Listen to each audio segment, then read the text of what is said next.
You know, Governor, the president had a lot to say yesterday, and he didn't say your name, but obviously was referring to you.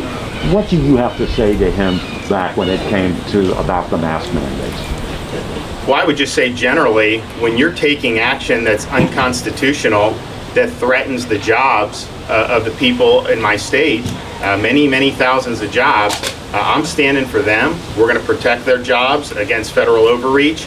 And this is a guy who criticizes the state of Florida for protecting parents' rights. He says school boards should be able to eliminate parents' rights and force 5-year-old kids to wear masks all day. That's what he thinks is appropriate government. Yet, here he comes from Washington, D.C., instituting an unprecedented mandate, which even his own people have acknowledged in the past is not constitutional. That's not leadership. And I think the problem I have with Joe Biden more than anything, this guy doesn't take responsibility for anything. He's always trying to blame other people, blame other states. This is a guy that promised when he ran for president that he would shut down the virus.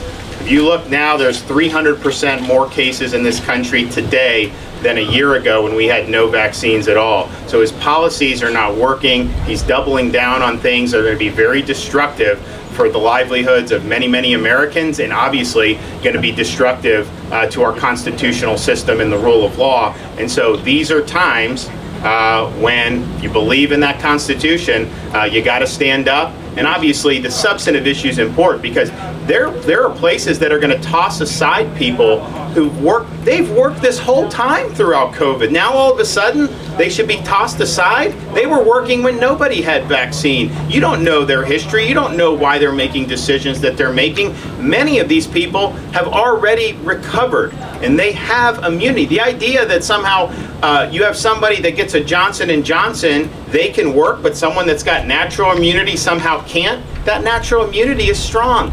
So it's not based on science, and you can say he's saying he's losing patience with people. You know, at the end of the day, we don't live with a one-person rule in this country. We live in a constitutional system which people's rights are respected, but particularly in this juncture, their livelihoods and their jobs have to be protected. I mean, just think about, you know, what this mandate would do. It's going to drive people out of work, out of hospitals, out of all this stuff where you have a need for people. So it's totally counterproductive, and I think it'll ultimately lose in court.